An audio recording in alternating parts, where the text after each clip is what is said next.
is now 10:10 p.m. October 31st, Thursday. It is Halloween night. Gotta make this quick so I can go to bed. But what I wanted to read about was on Rick Rubin's the art of the making of art, the creative act, a way of being. In the chapter the art of habit. And first it talks about you may yearn for success as a way to leave an fulfilling job and support yourself through your passion. This is a reasonable goal. However, it is the choices between making great art, and supporting yourself. The art comes first. Consider another way to make a living. Success is harder to come by when your life depends on it, and that's true. My mind, it just kind of like brings in like a little self-doubt or like a little voice that says, you're not really supposed to be here. And I just have, this big dream, but, it's that I always think about, I just can't wait to, be where I need to be to leave out of this unfulfilling job to pursue my passion of becoming a filmmaker. And I choose, to making great art because all I think about is art, and all I, care about is art, all I listen to is art, and all I watch is art, and all I'm obsessed with art. And I know it's not easy, and I know success is not easy. I know it's hard. I know it's supposed to be hard. I know it's supposed to be difficult. I know, what's destined to happen. I know what's going to happen to me. Well, not really, but I know it's not going to be fun and easy. So, but I prepare that, I kind of make to myself that it will be easy and that I will make it through and that I will be a strong man, that I pray to God that may He make me stronger. May He, may He bring in the rain so I may grow some flowers. And then there's this one line that says, it's okay to have a job to support your life habit. And this is where I call myself ungrateful or feel ungrateful, because this is now where I have to say and accept that it's okay to be where I'm at right now because it is supporting my life habit as a filmmaker. Even though I'm not spending that much money on equipment or gear right now, I'm still lacking on, making short films or just being that creative person who I always imagine or who I'm destined to be, or when I'm daydreaming. When I know it's wrong to daydream, that I should be doing something productive and that I'm wasting time, even though I'm always bragging about the successful person and wasting time becoming better, and then that reflecting upon me, it hits me.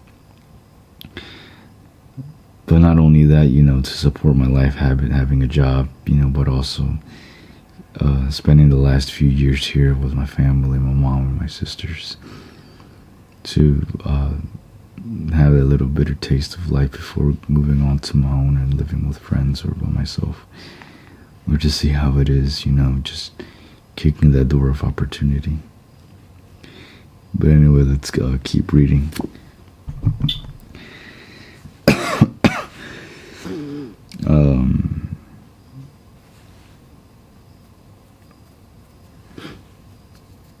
So now, what was I? It's okay to do your job, support your art habits. Doing both is better to keeping the work art pure. There are jobs that demand your time, but little else. There are jobs that demand your time, but little else. Exactly, like, you're just working at a job, trading your time to kill your dreams, that they don't care about. As long as, you're really doing something about, your future, which is, what I lack on the procrastination, and, like my mom says, just the Kyoto, since when, and what I lacked on, real estate.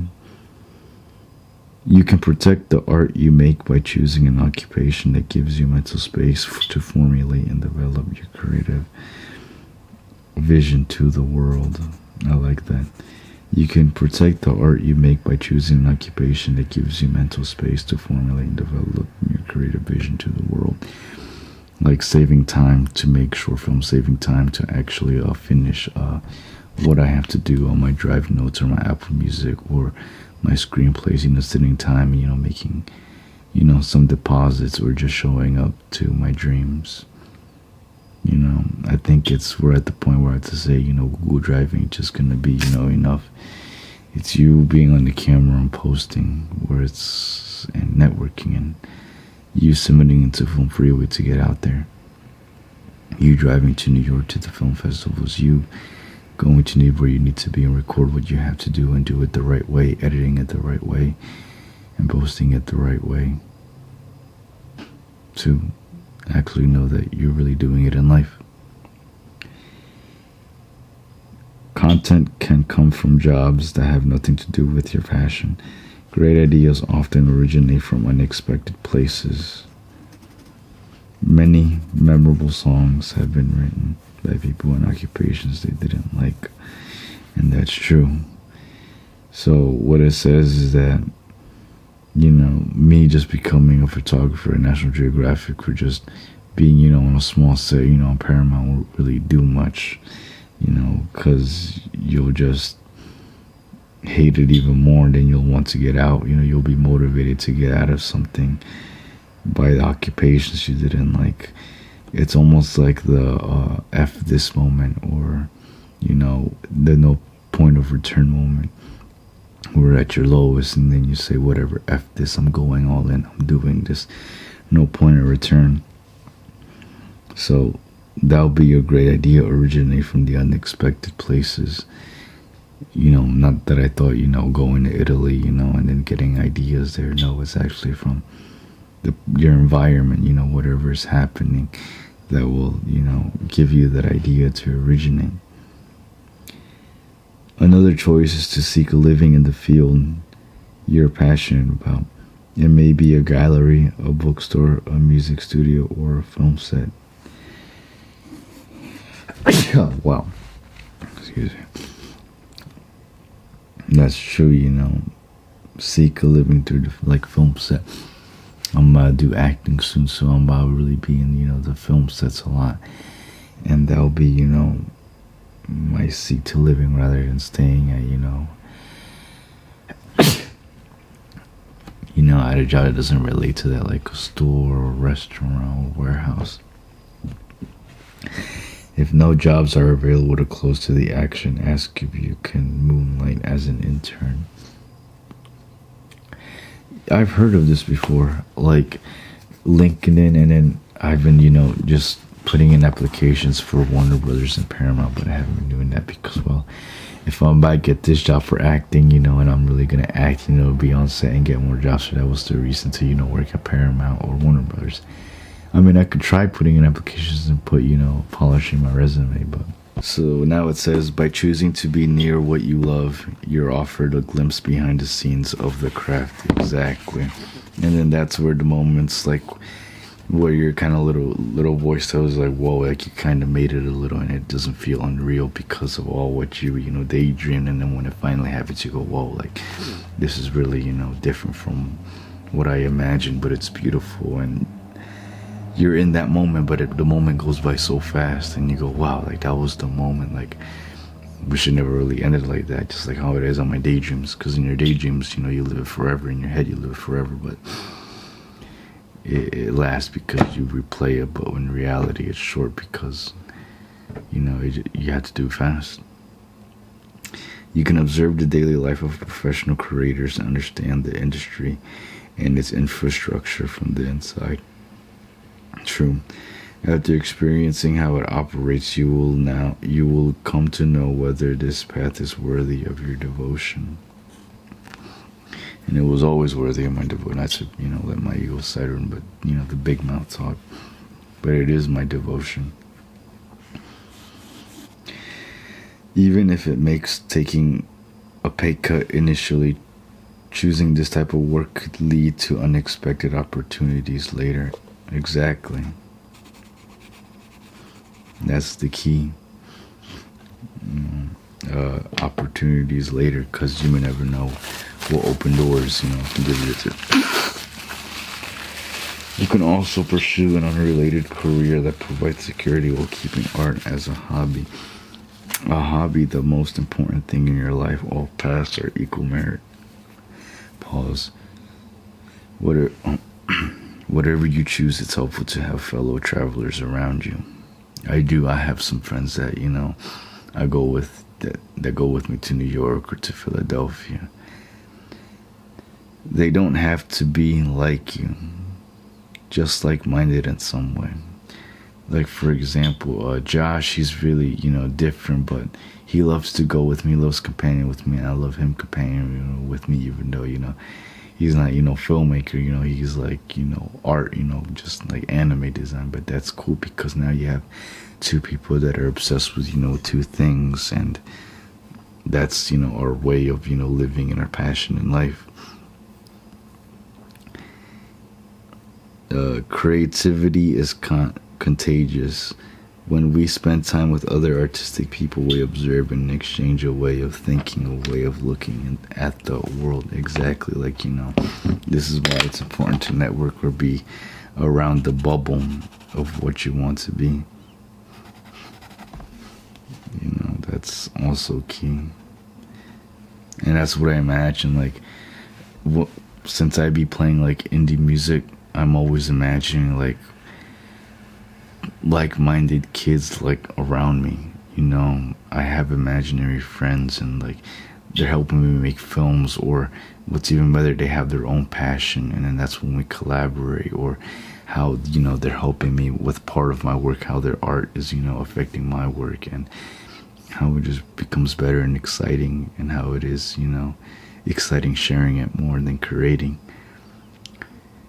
This group can be called a Sangha. Each person in this relationship begins seeing with different imaginative eye. Yup. It doesn't matter if their art form is the same as or different from yours. It's nourishing to be in a community of people who are enthusiastic about art, who you can have long discussions with. Yup. And with whom you can trade feedback on the work. Being part of an artistic community can be one of the great joys in life. Facts. And could that be one of the last things that I'm missing? A little piece of, community? Yeah. I just think of back when I went to the film festival in 2023. How everyone was, so open up, and they're interested about you, and they don't care what you do, they just care, what you're gonna do, and that was one of the amazing things, just to be around that community, and I just felt like a true home of creativity.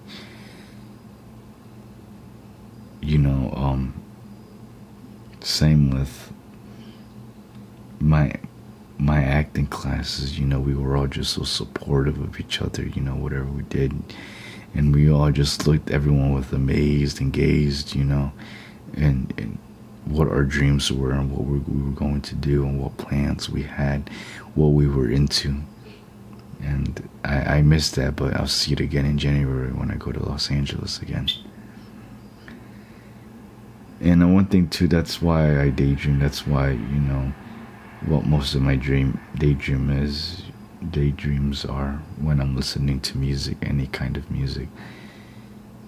My scenes that I'm going to create, or the situations, that I imagine me and my friends go to, the group of, girls that I think I'm going to be around with, the group of, my film set, or just, my future best friends, all creating and supporting, and everyone's seeing that on Instagram, and everyone knows that I'm actually doing stuff, and that I'm trying, and that I'm really getting on top of there. Versus when I come back to the reality, it's just me, around this time with the computer, half-assing everything and just still imagining and daydreaming, and then going back to work the next day going, I should have done this, I can't wait to live here in this unfulfilling place, that little, voice that's just not good.